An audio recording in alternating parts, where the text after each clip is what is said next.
पाकिस्तान कट्टरपंथी देश बन गया, उसका कोई विकास नहीं है। इधर साइड में हमारा नेपाल हिंदू राष्ट्र है, उसका कोई विकास नहीं है। हमारा जितना विकास है वो इसलिए है कि हमारा देश धर्मनिरपेक्ष देश रखा है। जात धर्म पर नहीं बटेंगे, एक रहे हैं, एक रहेंगे। तो प्रोग्राम जिन्होंने करवाया, एक बार सीधी सीधी बात यह है कि राष्ट्र जो राज्य है, स्टेट जो पावर है, वो किसी एक धर्म को ना तो ज्यादा तरजीह दे और ना ही किसी का को कंडम करे। हम ये मानते हैं कि देश की आज़ादी की जो लड़ाई लड़ी गई उसमें भगत सिंह, अशफाकुल्ला खां, राम प्रसाद बिस्मिल ये एक धर्म के लोग नहीं थे, लेकिन इनका मकसद है कि दहलीज तक जाए। ये मेन मकसद है, क्योंकि हमने आज तक क्या देखा है, हम एक जगह काम करते हैं, बाजार में एक जगह।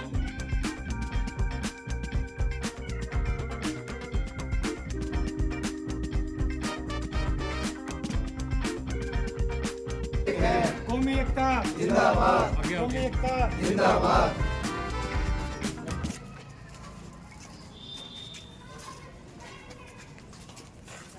चले जाओ, थोड़ा थोड़ा साइड में जाओ, अब साइड में जाओ। जात धर्म पर नहीं बटेंगे, नहीं बटेंगे, नहीं बटेंगे। एक रहे हैं, एक रहेंगे, एक रहे हैं, एक रहेंगे। हिंदू मुस्लिम सिख ईसाई आपस में सब भाई भाई। आवाज दो, हम एक हैं, आवाज दो। हम एक हैं। आओ जी, आपका स्वागत है। आओ। आज का जो कार्यक्रम है ये है मेरे घर आके तो देखो। नफरत की दीवारों को हटाकर मेरे घर आके तो देखो, ये हमारा राष्ट्रीय अभियान है और देश के हर हिस्सों में चल रहा है। हम कौमी एकता पर एक प्रोग्राम कर रहे हैं और इसमें सभी धर्मों के लोग हमारे पास आए हैं, जिसमें सिख हैं, जैन हैं, बौद्ध हैं, हिंदू हैं, सभी धर्मों के लोग हमारे पास आए। सबका हम स्वागत करते हैं कौमी एकता पर। कौमी एकता जिंदाबाद, जिंदाबाद, जिंदाबाद। कौमी एकता खड़ी जिंदाबाद। वकील साहब आप आगे आ जाइए। तो नमस्कार सभी साथियों को, संसार क्रांति के पेज पे आपका स्वागत है। साथियों, मैं आपको बताना चाहूंगा, जैसे पहले भी आपने हमारी कई वीडियो देखी हैं, कौमी एकता पे हम बात करते हैं, बार बार आपके सामने सभी धर्मों की हम वीडियो लेके आते हैं। और आज हम जिस जगह बैठे हुए हैं वहां भी कौमी एकता का एक प्रोग्राम यहाँ हो रहा है।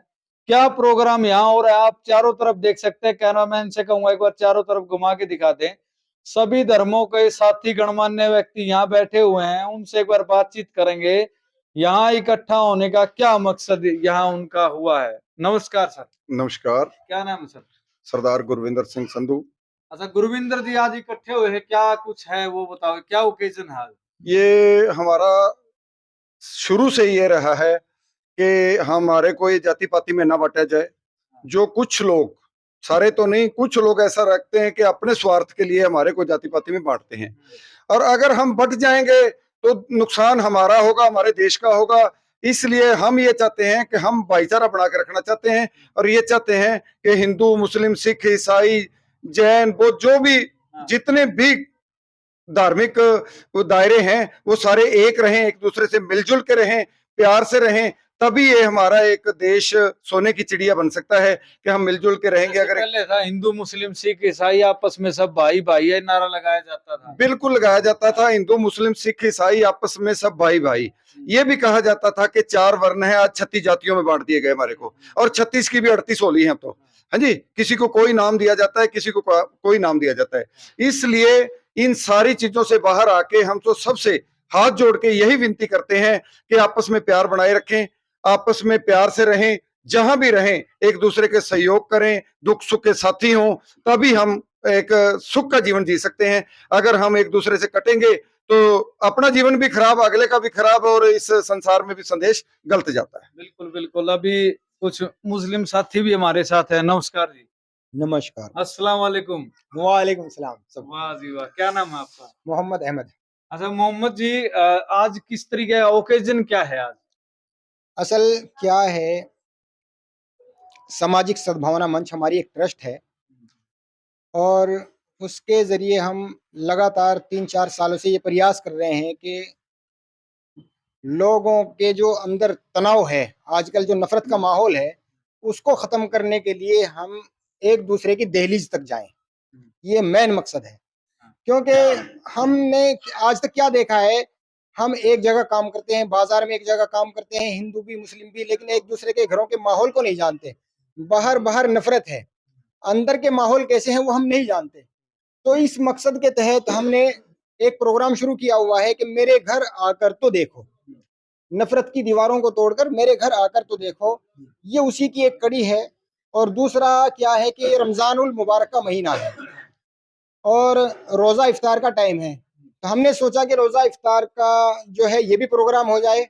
इस बहाने सिर हम सब जो है एक दूसरे के सभी धर्मों के लोग जो है एक घर में इकट्ठे हों।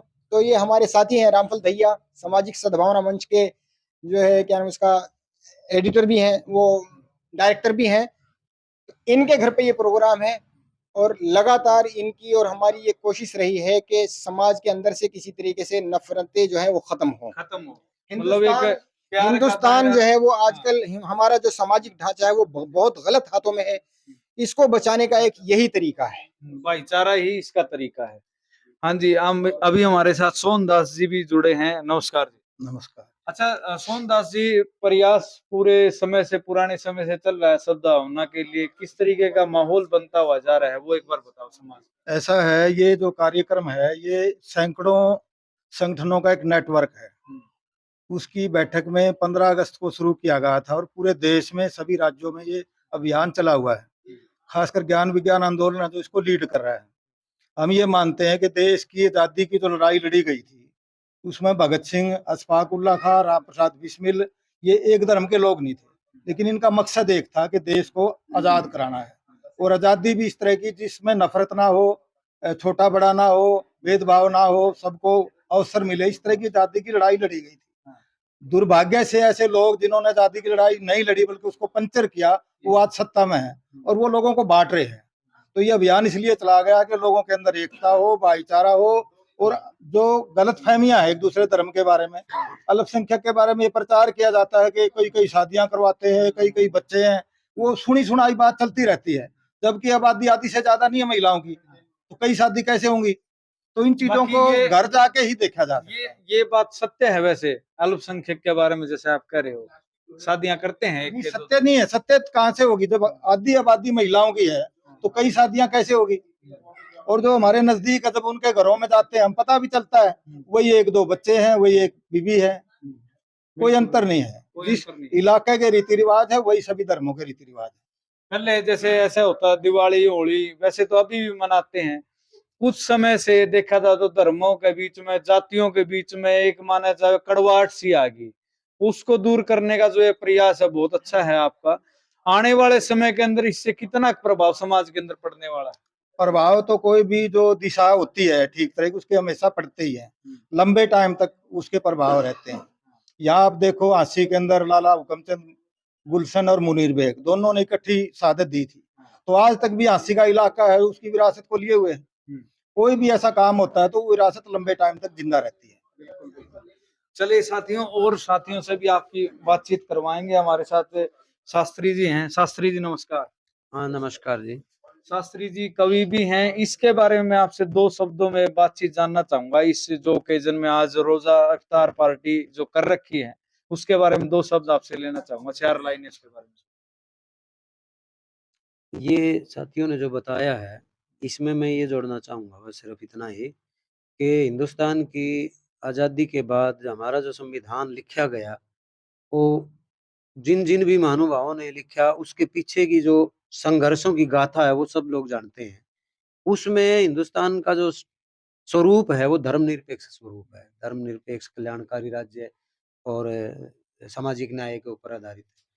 और धर्मनिरपेक्ष स्वरूप में सीधी-सीधी बात ये है कि राष्ट्र जो राज्य है, स्टेट जो पावर है, वो किसी एक धर्म को ना तो ज़्यादा तरजीह दे और ना ही किसी का को कंडम करे। मतलब उसकी नज़र में, स्टेट की नज़र में सभी धर्म एक तरह से हों और धार्मिक संस्थाएँ कहीं भी स्टेट पावर में हस्तक्षेप ना कर सके और ना ही कोई राज्य स्टेट पावर किसी धर्म में हस्तक्षेप करे। उनके अपने-अपने कानून होते हैं। लेकिन आज जब हम देखते हैं तो तमाम धर्मों में भी बाकायदा इंटरवीन है, सोची समझी योजनाओं के साथ इंटरवीन है और राज्य में भी धर्मों का इतना ही इंटरफेयर है। इवन मतलब आज के दौर में तो ये कहिए कि धर्म की जो विभिन्न शाखाएं हैं, जो चाहे वो राजनीतिक शाखा ना भी है, अन्य सांस्कृतिक और सामाजिक नाम से जो दूसरी संस्थाएं हैं, वो सीधे सीधे सत्ता में हस्तक्षेप कर रही है। इन चीजों को देखते हुए ये जो प्रयास है, हिंदू, मुस्लिम, सिख, ईसाई, बौद्ध, जैन, जितने भी धार्मिक विभिन्नताएं हैं, असल में ये जो विभिन्नताएं है ना, ये कोई ऐसा नहीं है कि कोई खदशा है। ये देश के एक बड़ा पेड़ है, जैसे उसकी अलग अलग टहनियां हैं, ये सुंदरता है। ये हमारी विविधता, हमारी विभिन्नता देश की एक अनेकता जो है, ये एकता में अगर समाहित होती है तो ये सुंदरता है। क्योंकि बगीचा कोई भी हो, उसमें जितने ज्यादा विभिन्न तरह के फूल होंगे उतना ही ज्यादा सुंदर होगा। ये एक रंग का बाग कभी भी सुंदर नहीं होता। तो इस आयोजन का भी यही मकसद है कि सभी बागों के सारे फूल, विभिन्न रंगों के फूल, विभिन्न धर्मों के व्यक्ति, हिंदू, मुस्लिम, यहाँ आप देखो यहाँ सरदार जी भी हैं, लेकिन साथ के साथ में खाप के प्रधान भी हैं। मतलब ये एक अलग विशेष बात है इस आयोजन की, ठीक है ना। तो सभी लोग यहाँ इकट्ठे होकर के हम इसी उद्देश्य से बात कर रहे हैं कि एक रहे हैं, एक रहेंगे, कभी नहीं बटे हैं और ना ही बटेंगे। बिल्कुल बिल्कुल। तो साथियों, आप देख सकते हैं स्लोगन भी लगा रखा है, जात धर्म पर नहीं बटेंगे, एक रहे हैं, एक रहेंगे। तो प्रोग्राम जिन्होंने करवाया, एक बार इनसे ही बातचीत करेंगे। एक बार लंबा समय ना लगाते हुए आपका स्वागत है जी। आप एक बार प्रोग्राम के बारे में थोड़ा ब्रीफ बताएं। ये हमारा हरियाणा ज्ञान विज्ञान समिति, सामाजिक सद्भावना मंच, जनवादी लेखक संघ, जनवादी महिला समिति, हम ये मिलके ये आयोजन कर रहे हैं। और ये हमारा अभियान है पिछले 1.5 साल से। और ये अभियान जो है, अभियान कौमी एकता का है। हम देश की का जो धर्मनिरपेक्ष ढांचा है उसको बचाने में लगे हुए हैं। हम ये कहते हैं कि नफरत से कभी किसी देश का विकास नहीं हुआ। हमारे साथ जैसे देश का बंटवारा, पाकिस्तान कट्टरपंथी देश बन गया, उसका कोई विकास नहीं है। इधर साइड में हमारा नेपाल हिंदू राष्ट्र, उसका कोई विकास नहीं है। हमारा जितना विकास है वो इसलिए है कि हमारा देश धर्मनिरपेक्ष देश है। हम चाहते हैं इस धर्मनिरपेक्ष ढांचे को और मजबूत किया जाए। हमारी जो साझी संस्कृति है, जैसे आज़ादी की लड़ाई में जो है सभी धर्मों का योगदान था, और उस योगदान में को हम आगे बढ़ाते हुए अभी देश को मजबूत करें। मजबूत के लिए साझी संस्कृति हमारा आज जो प्रोग्राम है, रोजा इफ्तियार पार्टी आपके घर में कर रखी है, क्या क्या उसके अंदर व्यंजन बनाए गए हैं, वो एक बार बताओ। एक बार आज एक बार व्यंजन तो इधर इधर आ जाओ, ये दिखा दो। एक मिनट, व्यंजन देख सकते हैं, लेकिन एक मिनट पहले जो है ये हम मिलकर कर रहे हैं। इधर तो आ जाओ, एक मिनट, आ तो जाओ। संदीप जैन जी हैं, इधर आ जाओ, आप लाइट के अंदर आ जाओ, लाइट होनी जरूरी है। हाँ, ये देख सकते हैं, इसमें सभी तरह के मौसमी जो फ्रूट है वो शामिल किए गए हैं। और योगदान जो है महिलाओं का ज्यादा रहता है। एक बार हाँ, इसमें तैयार करने में, ठीक है। तो ये क्या क्या फल हैं, ये तरबूज है, बेर है, केला है, और भी अनेक तरह के हैं। एक बार बताएं, तैयार किया है। जैन साहब स्वागत में हमारे साथ थे, हमारे पड़ोसी भी दीवार लगती है। जैन साहब से क्या कहना चाहेंगे, लास्ट में क्या मैसेज देना चाहेंगे हरियाणा की जनता? मेरा तो केवल एक ही मैसेज है, सभी धर्म मिलजुल कर रहें, सभी एक समान, सभी एक ही तरीके से, सारे के सारे एक ही हैं। केवल जात पात का थोड़ा बहुत धर्म कर रखा है, वो हमने ही कर रखा है आपस में। बस मेरी एक संदेश है कि सभी मिलजुल कर रहे, आपस में एकता बनाए रखें। तो साथियों, ये थी हमारे तरफ से एक वीडियो समाज के लिए कि कौमी एकता बना के रखनी चाहिए। हिंदू, मुस्लिम, सिख, ईसाई आपस में है सब भाई भाई, इस तरह का संदेश यहाँ बैठे लोगों ने दिया आपको। इस संदेश के बारे में आप अपने विचार कमेंट बॉक्स में मर्यादित भाषा में दें और विचारों को ऐसे ही साझा करें। वीडियो को ज्यादा से ज्यादा शेयर करें। साथियों, मिलते हैं नेक्स्ट वीडियो में। धन्यवाद सभी साथियों का।